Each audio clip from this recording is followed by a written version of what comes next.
Welcome to Pro Audio Profiles. My name is Brendan Decora, and each week I'll be hosting different guests, mainly engineers and producers, but also people from across the industry. Enjoy the show.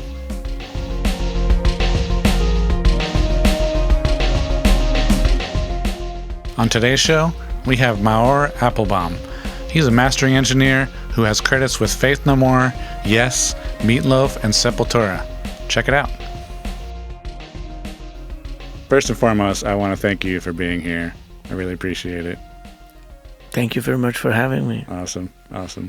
I'd like to start off by, if you could go over your backstory, how you got to where you are, what led you to this place. I probably forgot most of it, but some highlights, I guess. Well, I think like a lot of people, I was a musician, not as a high school, Right. and I played instruments. Technically, I played bass. Mm-hmm.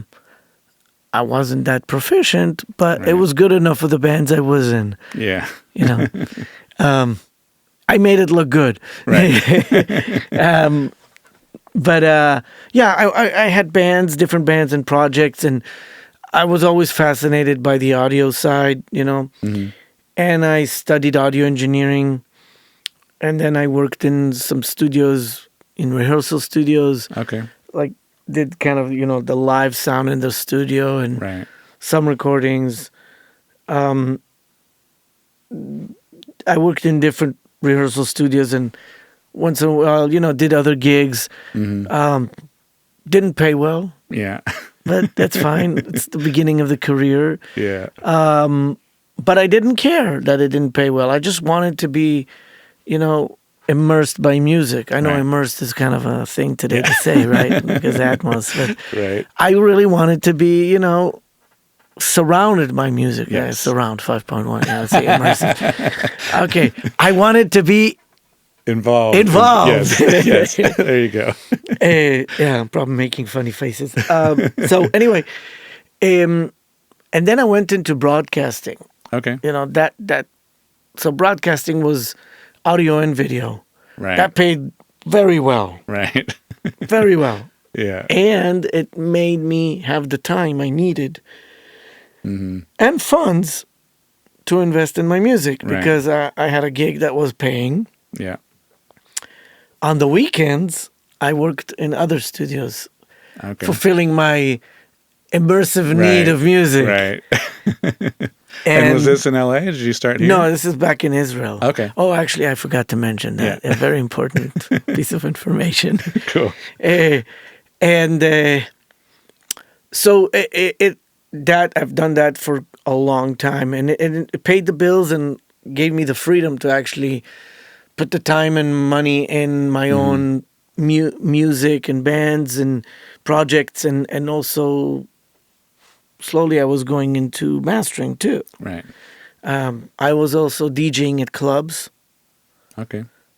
which was fun because you learn a lot. Yeah. I wasn't DJing like dance music. I was DJing Right.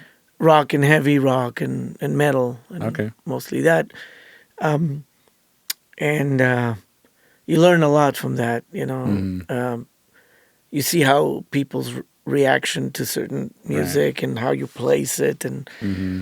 the transitions between the songs Yes. and all that, and how lighting affects Right. people's moods, and Right. the whole club thing, and Mm-hmm. it was fun. So I was DJing, I was broadcasting. I also had a radio show, had an internet radio show Okay. in 2004. Okay. It's quite early, I would say, Huh. compared to today. Yeah. Right? So I had a show, and then I would guest in radio shows, Mm-hmm. and I was a journalist, a music journalist Okay. in Dang. a webzine, web magazine, whatever it's called, and then also in an actual music magazine. And so I had a lot of the background surrounding the music from the other perspective, as the Right. listener, as the DJ, as the broadcasting engineer, as the radio show editor, as the whatever it was, and also, like I said, I had the background, in engineering because I studied it and worked in it. And that really like planted the seeds Mm-hmm. because that was the big background. Right. And then I was doing like freelance work as live sound guy for certain productions that came in Mm-hmm. to Israel or local ones. Some monitor engineering, some backlining, some Okay. lighting tech, Right. some Just did jack of everything. all trades Yeah. and master of nothing in a way, probably. Yeah, here a bit, here a bit, here a bit. Mm-hmm.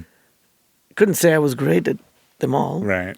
Right. and then I worked with a band from Israel that worked with Sylvia Massey, Okay. and I was doing mastering at the time as well Okay. for different bands there in Israel and a Were you few doing outside. engineering too and recording albums or no? At that time, my day gig of working in broadcasting took most of that, and then I did some engineering, but then mostly to my projects, Right. a bit to others, but mastering was starting to take more of my work. Okay. And also, I had a bunch of bands and projects. Like Yeah. I've done a ton of records of my own, like Nice. experimental music, Okay. a lot of that, and industrial music, and Mm-hmm. a bunch of stuff. So I was all the time busy creating and engineering and working on my own music, Right. and then mastering stuff, very underground. And I got to work with them, a band called Seek Irony, Mm-hmm. and Sylvia Massey had worked with them. Mm-hmm. And I've knew them for a long time. I've worked with them. Besides mastering, I've done other stuff with them. And sometimes we would take the tracks and run them through gear and then bring them back, and then they could mix them with Right. kind of sweetening the tracks, Right. processing, committing. Anyway, so then I got in touch with Sylvia Massey, Mm-hmm. and we've talked, and she invited me to come and work for her. Okay. And was this when she was up north or? Yes, up Okay. in Weed. Cool. So I was working with Seek Irony after they worked together with her, and then I think after maybe a year or two, I forgot the amount of time, but she already had built more stuff in the studio than Right. like the studio was growing big, and we talked on the phone and emailed, and I basically wanted to do something in the summer because I was broadcasting all year, and then in the summer there was kind of like not exactly a vacation. It was more like Right. doing maintenance and planning, and I was like, Right. what do we do in the summer? Maybe I should go out of the country because I usually would go to festivals in Europe. Okay. It was fun, going like for 10 days or a week, and so this was like, oh, let's go to America, and Right. Nice. seeing America, Yeah. and funny thing happened is a few months before the whole project that I was managing on a technical level, not managing administratively, for 8 years, they closed it down. Oh wow. So the summer was a goodbye for it. Yeah. Jeez. It was sad. I Damn. was there a lot. Right. And practically, I built the project with them. So when that was going to be ending, I was like, you know what? Let's go do that summer thing, and I don't know. Who knows what will happen? Right. And I came there. I worked for Sylvia for about 8 months plus, something like that. Okay. Every day, every night, every day, Right. every night, 24/7. Interesting and very unique experience. It was living in a town called Weed, Yep. totally far from anywhere else. Yeah. Never been in a place like Very that. small town. Very small town. Yeah. And it was like, wow, I land in this place, huge theater. There were like different studios there. Right. Hall, big hall. Neve, Yeah. 8038, vintage Right. as they go, Pultex, Fairchild, Yeah. Angus EQ, Old API, Stay Levels. I Right. mean, you name it. All like, it's like, wow. Nice. You know, you go like this. Oh my God. Every day, by the way, I lost all these pictures. Oh, wow. But I brought a camera with me, and every day, you know how people do selfies? Right. I was doing gear fees. You know, it's like, Oh, gear gear fees? Can you do photos. that? Gear fees? Like Sure. selfies? I was just taking pictures of gear. Right. I got to have that. Unfortunately, one day I accidentally deleted Oh, no. all these pictures because I didn't know how to operate a Mac right, and I Oh, jeez. accidentally did like shift delete or delete all, and Right. and Oh, like no. every piece of gear that I saw there had like its own Right. selfie Right. of its own. But I was so excited, like to seeing these like RCA, BA6A, and anything from LA3 to Stay Level to Level Devil, I think it was called. Oh, There was yeah. another the one of little those. Thing. Yeah. CBS Volume Max. Right. All the toys. All 175s, the Universal Audio. Yeah. Anyway, a ton of cool stuff. Neves Nice. 2254s. Right. Anyway, and then she had also an SSL J9000 Oh, really? I didn't on know the that upper was, room. that, Yeah. She had multiple rooms up there. Yeah, she had. There was the Neve room downstairs with the hall. You actually, when you were mixing, you're mixing with real reverb that you're Jeez. hearing. Jeez, that's got to be tough. You get used to it. And we put headphones when we were recording. Right. And then upstairs you had the SSL J9000. And then you had another room in a different building connected that had a Neve BCM 10. Okay. And it had a Tech Matchless. Right. And a bunch of other like old gear, like an LA1. Oh, wow. And like big, these were big compressors. There was Right. also the Army Man, which is it's a unit she used to have, which was huge. It's a Western Electric. It basically Okay. became a distortion box. Right. But it's huge. It's like a few units size. Nice. And then she had another studio with a Trident, the one from the 80s, I think was The 80B, I think. 80B. Yeah. Yes. Nice. Yeah, that's the one. Nice. And a bunch of other preamps. And And you were doing mastering there with her? What were you doing? I was kind of doing all around stuff, like Yeah. some stuff that I brought in for mastering from like artists that I knew from Europe or got in touch with. And then some stuff I was mixing Right. on the Neve, or mostly on the Neve, but some on the SSL. Some stuff I was mix assisting, Okay. and I did some tracking, so Right. recording and assisting, and Just everything. like every little thing I could, Right. Some stuff actually made it to. I mixed 2 songs on a Grammy-nominated Zydeco album Nice. that was Okay. produced and mixed there. Huh. I only did 2 songs, Right. but that was a very unique opportunity. Yeah. Yeah, definitely. And I mixed a few other things there, either on the Neve or SSL, and I did a lot of mix assisting. Okay. And And what led you to make the move to LA? I really wanted to just do mastering, Okay. and I think that if I would stay there, because I was part of the team, Right. mastering was only some of Right, it. And right. and if you really want to get good at something, you really got to focus on it. Yeah. I think, at least, Absolutely. Yeah.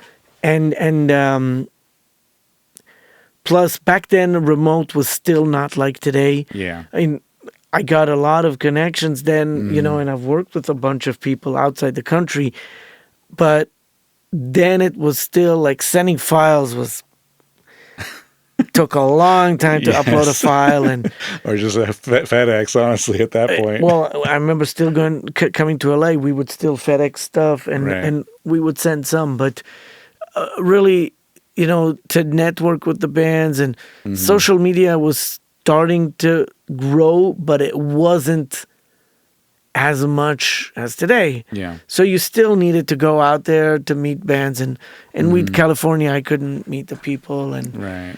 and it ended up that I think every engineer, and we did this talk just prior to this podcast. Right. You have a timely thing where you worked for someone for a while, and you got this from it, and you learned from it, and you got experiences, you got credits, and then you move on. And I think that happens to most engineers in their careers. Absolutely.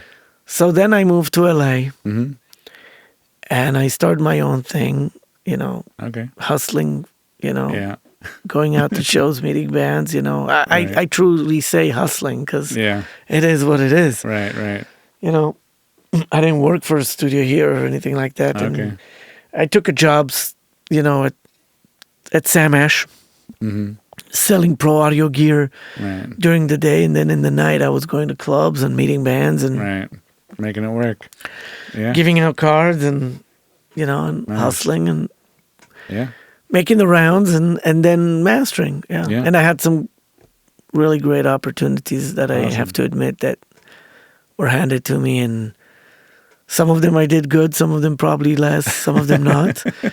And those who I did good, I got something from that. Yeah. Those who I did not good, I learned something from that. Right.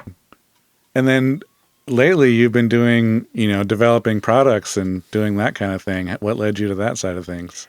Actually, I've been doing it for a long time. It's really? Yeah. It's just now it's more known. Okay. But for a lot of years, I've been buying, collecting, whatever you want to call it, gear. And sometimes tweaking them and modifying them. Right. And doing customs for me with builders.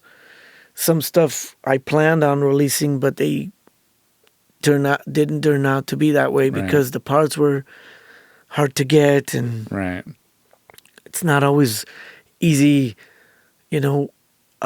finding them, allocating them, getting them in good condition, and then building and all that. Yeah. So, but I did it for a long time. Okay. And then some years ago, me and Chris from Handy Amps, we started working together. It took a long time till we actually got a product, finished, because we were so picky about what we want. And it's not easy making something that's different and not based on, something that's out there already. Exactly. Even just now, before we started, you showed me, just pointed out a couple of things on your equipment, and like most of them were custom. I was like, this is custom, that's custom, that's custom, this is custom. So it's obvious you've been at it for a while. And each one takes a long time because it's not only to do the ideas and see if they work and building and prototyping. Like every prototype, we do a few. We go back and forth. We send them to each other, like back and forth, try, and then we do like, online, like we use also programs to test stuff online. That way we can send them only in later on, but when we start with the oven, we didn't have those programs. So it takes a while, and then I also have to take them out to test them in the other world. Not just my world. Yes. Because my world, we can tweak and make it great, but it has to work outside. Exactly. Nice. So, So it takes a while, and we have, right now we have 6 products. We have the oven, the stove, the cooker, the grill, the steamer, the roaster. You like cooking. That's the cooking side. We'll do other other stuff too. But I have other stuff in the works. I've also teamed up with the company Equitech. And we've released a product called the MA20, Maor Appelbaum 20. 20 stands for the 20 amp, but we're going to do an MA2 later on, hopefully, which is a smaller version. And we might do also an MA10E, which is a European version. Hopefully. Okay.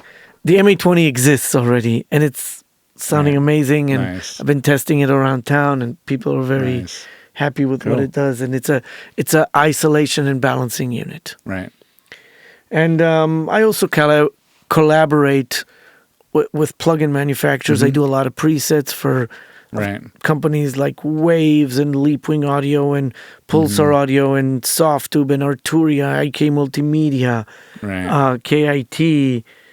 And so far, Brainworks. only one of the Handy Amps things has been released as a plugin, or is there more? So currently for plugins, I've done 2 plugins. One is a STL Tone expansion pack Okay. for the control hub, Okay. which is it's like you can put it on mix bus, on instruments, or master bus, and it's an expansion pack to the control hub that features different sound profiles that I've Right. worked on. Right.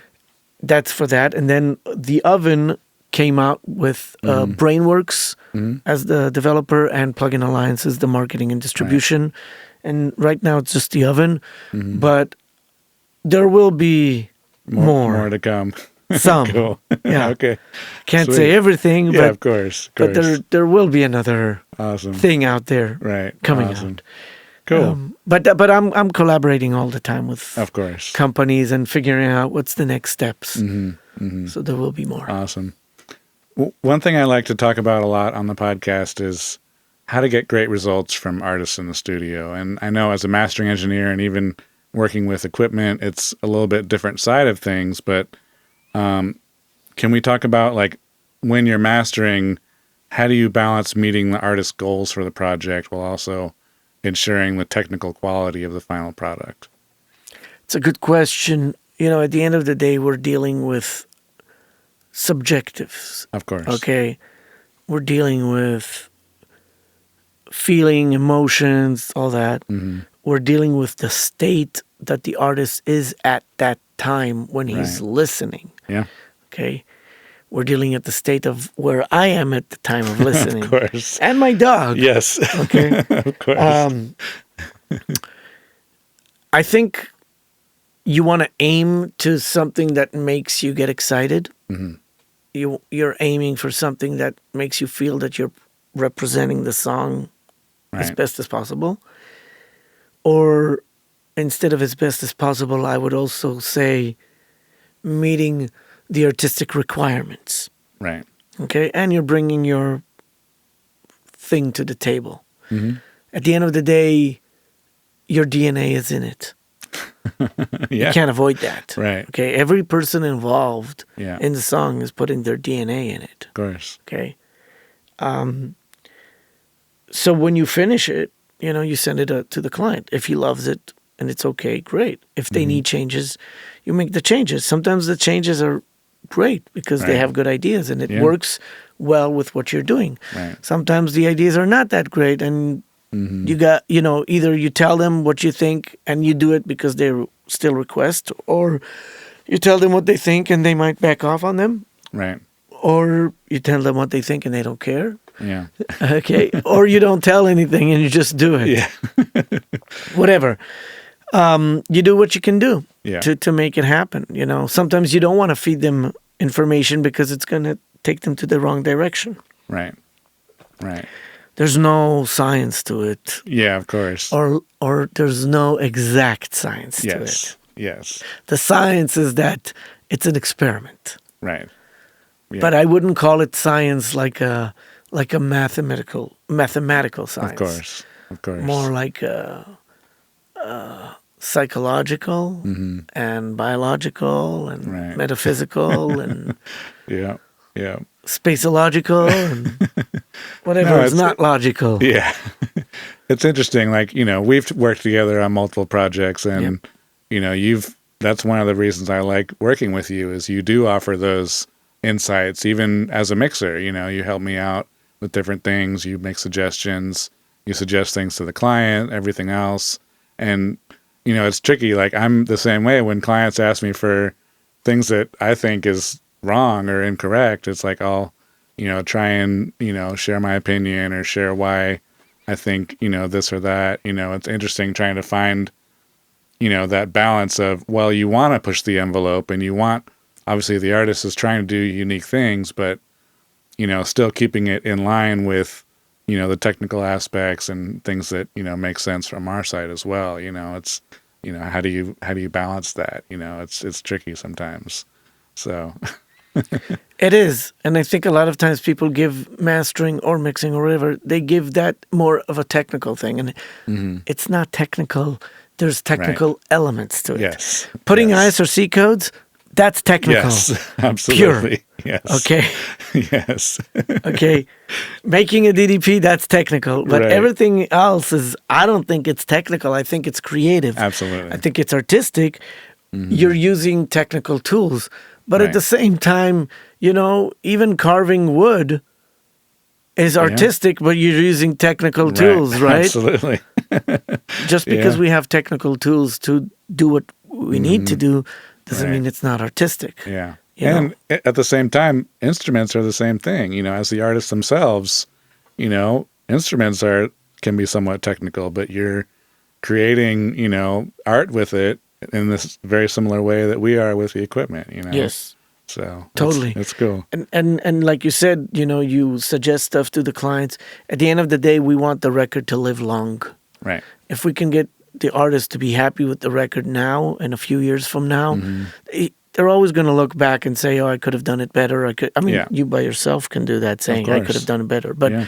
at the end of the day, you want them to be as happy as they can be with it, and you want that to be something they can be proud of later on. Right. There's always records that you can say, I could have done or should have done, or Right. but it's the reality of things. You get things handed to you and you work with them, and Right. and I always appreciate good communications. That's, you mentioned we worked a lot together, and yes, and I think what worked really good for us is we communicate well, Right. and communication is very important in order to achieve the best results you want, and at the same time overcome issues. Right.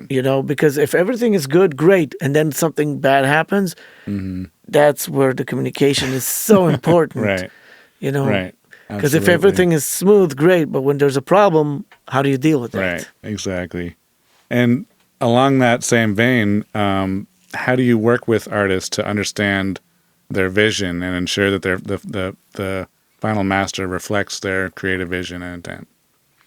I think the first thing is we have to listen to the music, okay? Because we have to course. understand it.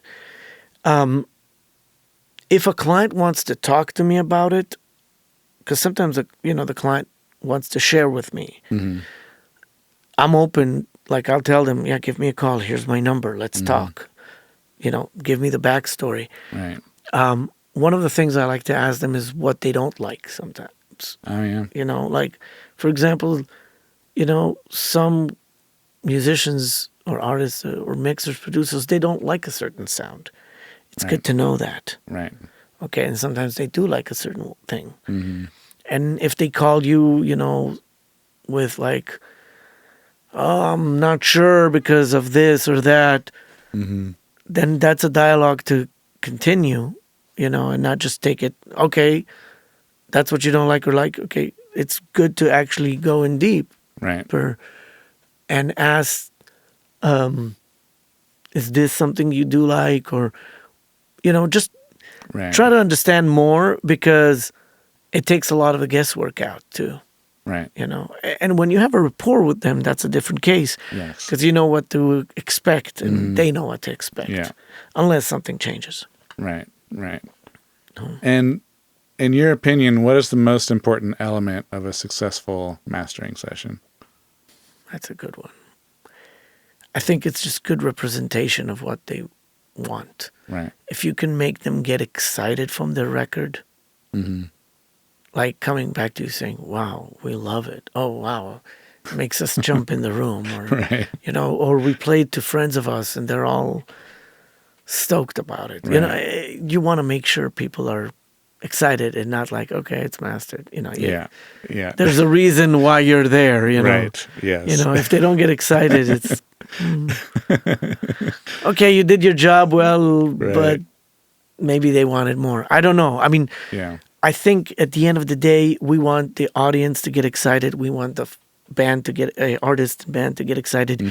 And you probably want to get excited as much as you can. Sometimes you're less excited, Right. because maybe the music less touches you. But you still, even if the music doesn't touch you, but the sonics touch you, Yeah. you still get excited. Yes. You know, exactly. so you want to have something that you will relate to that gets you driven with it and say, oh, wow, this actually turned out really good. Right. Nice. I think that's when you know yeah. that you did right to it. And, Yes. and I think that's a successful session. Absolutely.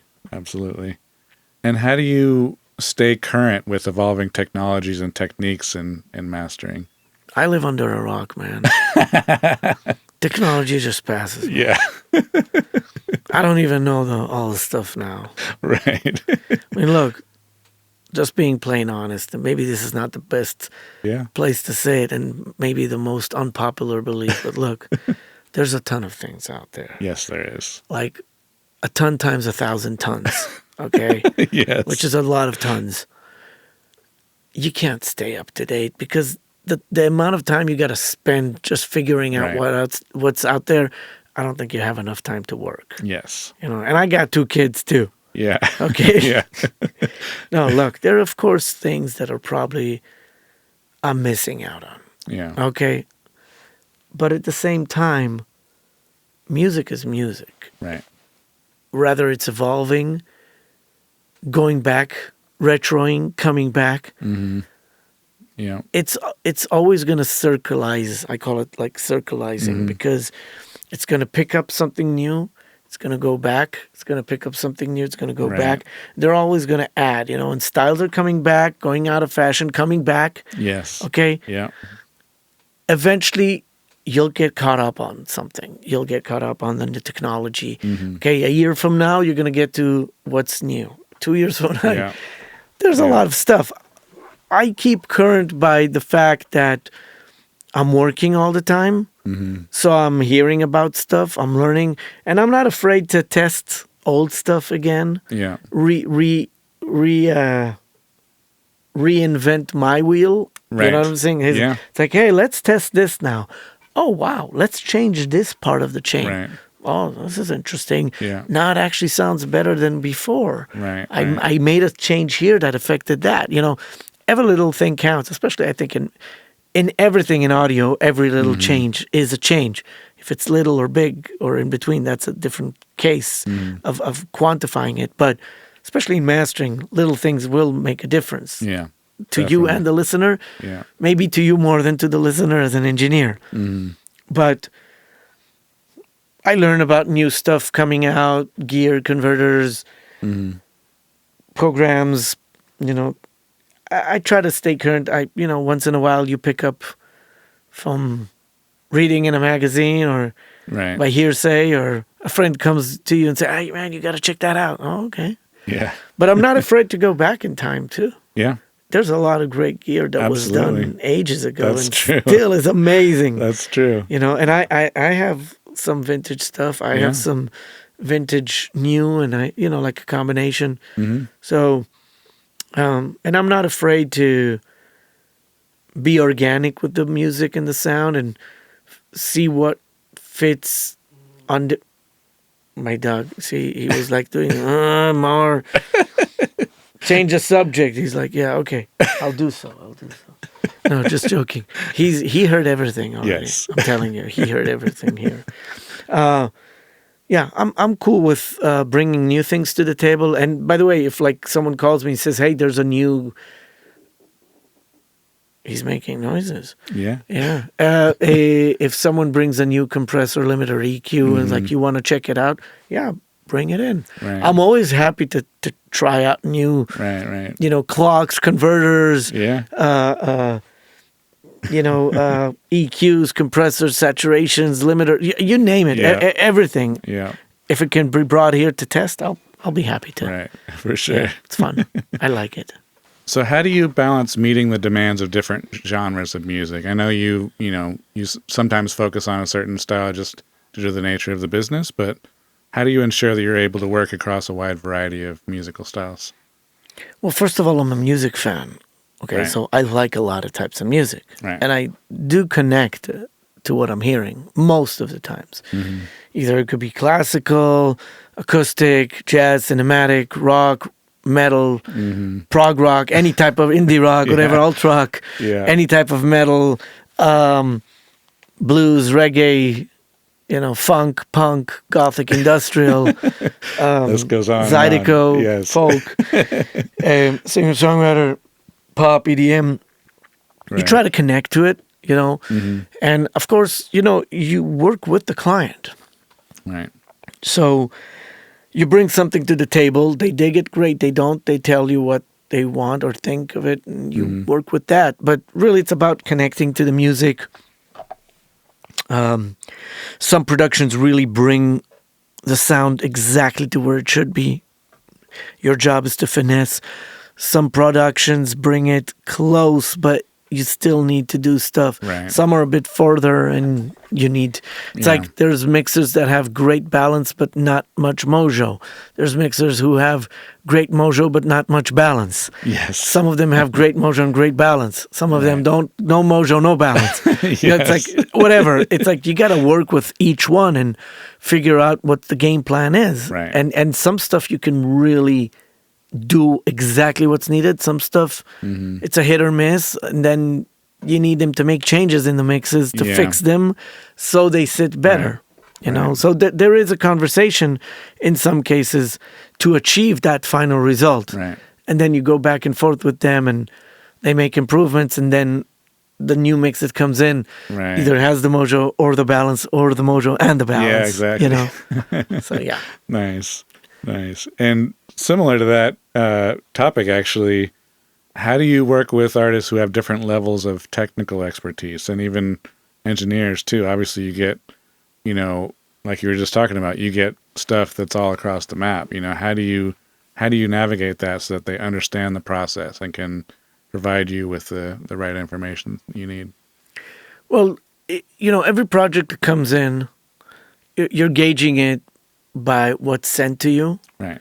And then if there's an open dialogue, like I can talk to the mixer, producer, or whoever I'm supposed to talk to to get that result, I aim there, If there's no need to talk, then I'll just work with it as is. Right. Sometimes the need to talk is just to clarify which of the versions that were sent to me, like alternate versions. Right. Do you need this? Do you need that? Or sometimes just to figure out the right files, or, just to sync up, Right. And when you're doing that, you learn more about the project. And of course, you listen to it. And if there's problems, you can come back and discuss that. Right. I just want to take a quick break and tell you about my free guide for creating massive snare sounds. In it, I go over all my techniques, from drum choices, tuning, microphone placements, even mixing techniques. Check it out now at brendandecora.com/huge snare. And now, back to the show. Where do you find the balance between, like, a lot of your products in particular add a lot of color and saturation and mojo, like you're saying? Where do you draw the line? Because obviously sometimes you want pristine, results as well. So how do you walk that line? So each gear I have, it's an entity of its own. They don't share the same exact color. Each one is different. Some of them are very subtle. Some of them are very round and warm. Some of them are more tight and clean. Okay. So each one is like a different color palette. Right. And when I need pristine, I can go pristine. If I need colors, there's different types and shades, and you can blend them. So having the options is good, because then I can find what fits the project. Some projects don't need much coloration. They just need, more finesse work. Some need coloration just to get them to feel right. Right. Some need coloration to glue them. And so there's different things, like there's no one shoe fits them all. Yes. Right. Legs. Exactly. It's a lot of shoes. Some for hiking, some for walking, right. Some for dancing. Oh, look at my dog. He's like, this whole thing is tiring. Yes. Huh? Awesome. No, he loves being here. I'm telling you. Right. He loves music. You can see just by his hair, he's an 80s guy. Yeah. Totally. Like everything puffy, and sometimes he becomes a punk, when we cut his hair, and he's like running loose and like more into like Right? Yeah, he loves music. So, how do you? I'm honestly curious about this. I know that when you, for mastering for different formats, like obviously there's streaming, CD, vinyl. Is there different considerations you take into account when you do that? CD is to me the normal. Right. Okay. Yeah. Streaming to me is more like the CD. Yes. Because if I start working with guidelines and they don't match up, people get angry. It's like, why doesn't it sound like this? Well, yeah. Right. Go explain. Yes. So streaming is based to me like the CD. Now, I know you're going to get some comments there and people are going to argue about that. Oh, it has to be this amount of LUFS. And right. Okay, look, at the end of the day, things are delivered in a certain way, whether it goes spec or not go spec. Right. At the end of the day, if people dig it, they dig it. Okay, Exactly. You can go by spec and it will work. You can go by spec and it will not work. Right. That's for the streaming. Okay. Vinyl, totally different case. Right. Vinyl, some projects I remaster for vinyl release. Right. So some of them only go on vinyl. Okay. Okay, they were like It's already been mastered, and you do it just for like, the and I vinyl. do like a vinyl prep, even Right. though I don't have a lathe, but Yeah. they want a different sound. Right. Some projects were not mastered, and they want me to do like limited edition mastering for vinyl. So like Okay. I don't do limited edition, but they want me to be part of the limited edition release for vinyl. Right. And then I'll get the mixes from the archives and I'll work on it to master it. And then they'll go to a cutting engineer and then pressing. Some stuff is me doing a record and then there's a vinyl version of it. Right. Again, I can prep the files for vinyl. I can remaster the files for vinyl, whatever I'm hired to do, either the prepping or the remastering or mastering. And then it goes to a cutter and then sometimes it goes to a pressing plant that has cutting and plating or goes independently, cutting, plating, and then pressing. Right. But yeah, there's a different thing to consider, time, length, of a record, how many sides. Yeah, there are things to consider. I've done stuff for cassettes as well. Really? Yeah. And you master it differently for cassette? Well, there are things that happen in cassettes, Yeah. in the sound, but I think the first one that I did for cassette release was in 2012, I think. Wow. Yeah. Huh. Some niche markets. Yeah. That's crazy. I've done a bunch of those, but I think the first one that I did that was only for that was for cassette after cassettes were gone. Yes. The rebirth of them was, I think, 2012. Nice. Yeah. Nice. And is there any current or recent projects that you can talk about that you want to? Oh, there's a lot. I probably forgot a lot of them, but there's a new OTIP album that I've mastered. There's a new Overkill album that I did. Mm-hmm. There's a Kings of Thrash, which is Jeff Young, David Alefson, and Chris Poland, and they were doing a live show at the Whiskey Go-Go of the Megadeth years of Killing Is My Business, some of it, and So Far So Good, and what else? Voivod. Okay. I did a new record for Voivod. It's like a 40-year. They re-recorded songs from their catalog throughout the years. So that's out. Yeah. I did a John Wetton solo box set remasters. Okay. It's like 6 CDs of albums he did, and then 2 more CDs of additional unreleased, because a lot of these stuff had unreleased. Okay. I remastered a Slaughter record just for a limited edition vinyl release. It was The Wildlife. Okay. Nice. What else? I mean, obviously, as a mastering engineer, you do a lot more quantity of projects than, like I'll do mixing, but I work on one album for a month, where you do one album a Yes. day or two, so. I recently did a project which had members of very famous like active rock bands, Okay. which probably I can't speak of, That's okay. but really good record. Nice.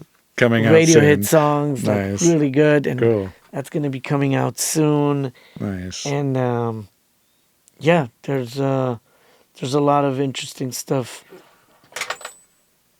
See, he got excited. You got excited. Yeah, I did a record for Mike Mangini, Okay. who's the drummer for Dream Theater. It's a solo album, really cool record. Nice. And trying to remember everything else. Yeah. There's a lot That's of records. okay. Yeah, that's plenty. Nice. I did a record for Savannah Pope, really Okay. nice one. Sean Bevan produced and mixed and recorded and mixed it. Really cool record. Nice. Yeah, there's a lot of records. There's a lot. Yeah, really good ones actually. Cool. Yeah, I need to Awesome. remember everything. I like to wrap up each podcast with the same kind of set of questions. The first one is, who is your most influential teacher? Not dog- him, the but dog. he makes No. noise. It's a good question because I was never mentored as a mastering engineer. I Okay. basically made a lot of mistakes, Yeah. learned from some of them, Mm-hmm. probably repeated a few more of the mistakes, learned from what else Right. lasted from that. And I think really my teachers are the people who I work with because you learn Okay. from everything Yeah, you that's do. true. Yeah. Every project is something to learn from. And I think, when there's a saying, you practice medicine, you're Right. always practicing. Yeah, that's true. You're That's practicing in true. order to do. So Yeah. I'm practicing master, That's a awesome. practitioner. Yes. I think I learned from all the producers and mixers and artists I worked with, Yeah. and I was fortunate enough to work with bands that I grew up either listening or appreciating or knowing, bands like Faith No More, Yes, Meatloaf, Sepultura, Halford, Yngwie Malmsteen, Yeah. I'm trying to, I don't remember all the records I've done, Yeah. but, guitar players like Eric Gales, Right. Walter Trout, every client that I worked with, Mm-hmm. I heard their music, I learned from it, Right. Yeah. And it becomes part of your story of your life. It becomes your soundtrack. Right. So I think my teachers are every person I've worked with. Nice. Some of them are hard lessons, some Yes. of them are soft lessons, some of them are good, Yes. some of them are bad. But those are my teachers. Yeah. And I think that's really, that's really what it sums it up. Right. But I can tell you that I also learned that a lot of my teachers actually are not from music. Okay. Because a lot of things you learn in music are actually from life. Right. And you apply that in music. Yeah. Business lessons, Yeah. ideas. You meet someone and he tells you something and you're like, oh, I should apply that in my business. Yeah. I should apply that in my workflow. So Right. I learned a lot from outside the industry. Yeah. Cool. Those are real, part of the teachers. Right. Sorry, I can't name specifically that's because great. That's a great answer. Awesome. it's Yeah. too big and wide and the influence is so huge that naming one is downplaying the other. Yes. Right. Right. For sure. But the names of bands I mentioned were just bands like I grew up listening to, and I knew and then I got to work with them. Right. And that was really cool because now you're listening to it in a different perspective that you're working with it. Yeah. Exactly. Oh, that's cool. That's awesome. The next question is, what is your favorite reference track? Like, obviously, it's the question is designed for like engineers that go to different studios and need to learn the room. Obviously, you have learned your room very intimately, but what is something you put on to be inspired when you need to? I don't use references at all. No? Not even when I work. Like, Oh, I really? don't use anything. When I go to a record, I listen to that record. That's the reference right now. Okay. Because I feel that if I have a reference, it might steer me to a direction of what my reference is. Right. And that reference might be far from that music. Sonically, musically, whateverly. Yeah. You know, like, Yeah. it's like, That's true. I like to absorb it. When I listen to music, I'm like a sponge or a vacuum cleaner, whatever you want to call it. But I just want to absorb it. Yeah. You know, my reference is here. Right. Now, of course, you can say, well, how do you know if you're high end or low end or good? Right. When you sit in a room for a long time and you learn your speakers, You learn it, you kind of learn it. But that being said, your client can say, oh, it's too much or too little because they're referencing Right. it too. And they might listen to it and say what their taste is like, Right, what they want. And Yeah. if they tell me we need it brighter or darker, more bass, Right. you can work with them. That actually leads me to another question I wanted to rewind and touch on is, I get, when I'm doing mixing projects, I often get clients that will say, hey, let's, is this okay or should we leave it for mastering? And for me, as a mixer, I don't want to leave anything for mastering because, partially it's out of my hands at that point, but also it's like, I don't think that you should, leave things to be fixed in mastering. What are your thoughts on that? Like, obviously, sometimes you get things that are really close, and sometimes people want to take it a lot further. What is your philosophy on that? So my philosophy really is there's no one set of rules because when you work on a project, there's a time limitation, budget limitation. Right. There's certain things you will be allowed to do or not based on the client you will be working with. Some of them would like to have space because they still are not, closed with all the details. Some of them are very strict with what they want and have it finished. Yeah. If I get a project that's already there exactly what it needs to be and there's no space and it just needs a little finesse or, that's fine with me. If it needs a lot because they were limited in the time that they could spend going back and forth and mixing and there's things left untouched, some dynamic things, some frequencies that are too much, resonating, jumping out, maybe cut out. Yeah, okay, I'll work with that too. Yeah. If it's in the middle, kind of there's space to work, but it's quite good. Right. That's fine as well. To me, the things you do need to make sure is one, be as happy as you can be with the project. Yeah. Get it to the point where you're not second guessing it too much. If you're second guessing something, go back and fix it. Right. And if you're second guessing but you can't fix it, then okay, maybe I have to work that out. Yeah. But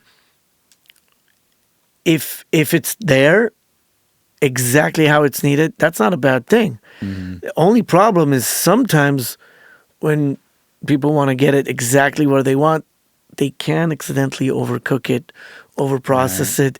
Then when you're getting it, you're more doing salvage work, trying to fix overdoing stuff. Now it's hard to listen to, or it's too messy or blown up or harsh. That can happen too when someone says, oh no, I got to give it exactly how it should be. And look, monitoring situations can change. Yeah. And if you work for long on a project without breaks or some people can work a long time without the need of a break, but sometimes they get too into something and accidentally things can jump out. Yeah. Even automation can accidentally jump out in a print. And those things can happen. Exactly. But overall, do the best you can do when you're tracking. Yes. Get the best takes you can. When you're mixing, get the best balances you can that fit the song. Get the best EQing that you can to fit the song, positioning, effects. Get it to be really where you're happy with it. Right. And then to the next stage in mastering. Yeah. No set of rules. The only rule I believe in is represent it. Bring it to the place where it's presenting the vision. And if the vision was wacky, That's fine too. Yeah. That could be also good. There's no rules. Yeah. There's no rules. I do believe there are set of rules, and those set of rules start with there's no rules. Exactly. The other set of rules is, work within what you have. Right. Deal with what you got. If you can fix something, go fix it. Right. Those are my set of rules. Yeah. Like, do what you can. Like, just the set of rules is really like, believe you can make a change in that music. Right. Believe you can bring something to it. Be part of it. Put your DNA in it, even if it's little. Yeah.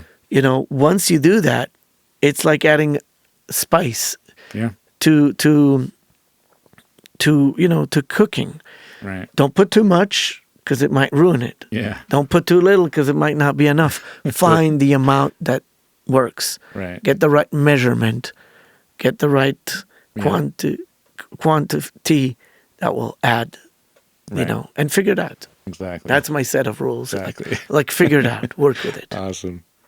All right. Last question. What would be one tidbit you have for an upcoming engineer or mastering engineer in your case? First of all, it ain't easy. Yeah. You got to be aware that this is for the long haul. If you're planning to be a mastering engineer, just like any profession in the music, Right. just because it's the last part of the process, probably the least amount spent on it, doesn't mean it's an easy gig. It's very easy to fuck up. Yeah. Sorry for the effort. That's Okay. that's okay. It's easy to do it okay. It's not easy to really make it right. Yeah. You really need to listen and figure out and communicate. And you might get lucky. Yeah. Sometimes you did it and it was like, oh, perfect. You didn't even notice, but it was, Right. it's like, oh, I hit the mark.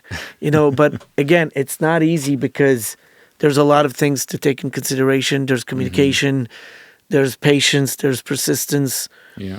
The marketing game now with social media makes everybody visible Yeah. as long as they have, website, paid ads. Yeah. There's a lot of ways to get out there in front of people. I think you have to understand that there's more and more people in the game every day. The tools are accessible. Yeah. It's cheap now because you can spend $100 on a few plugins. Yeah. You got a really good set of tools. Yeah. Hardware is expensive. I got a ton of hardware. It's a Right. lot of money to invest. Yes. I love hardware. Yeah. Okay, it doesn't mean that plugins are not good. Plugins are great too. I have the choice of using either hardware or plugins or Right. both of them, or and I love it. I still, most of the work is hardware, but I do combine stuff. Right. And I think if you're getting into this, work hard, be diligent about your work, and be communicative and open to criticism, because feedback is very important Yeah. for progress and actually to do the work. Right. It's not just you need it to learn. You actually need to actually deliver Right. the results. Yeah. So be open to that, and don't be afraid, because it takes a lot of persistence and patience. And do your thing, make the mistakes, learn from them, learn from other people's mistakes, Right. figure out your connection to what they've told you and what works, and find your clients. Yeah. Cool. Awesome, man. Well, thank you so much for being It on was the a show. I pleasure. really appreciate it. Thank you for the great questions. I enjoy it. Awesome. My pleasure. Thank you. And one more tip, listen to this podcast. It had really good questions, and I recommend listening to it. There's great other people Awesome. being interviewed on your podcast, Thank you. legends, Thank you. and great people to listen to their insights. So Awesome. check out the other podcasts too. Thank you. All right. Cheers. Cheers. Thanks so much for checking out the show. Make sure to subscribe and leave a review or comment. I'll see you next week.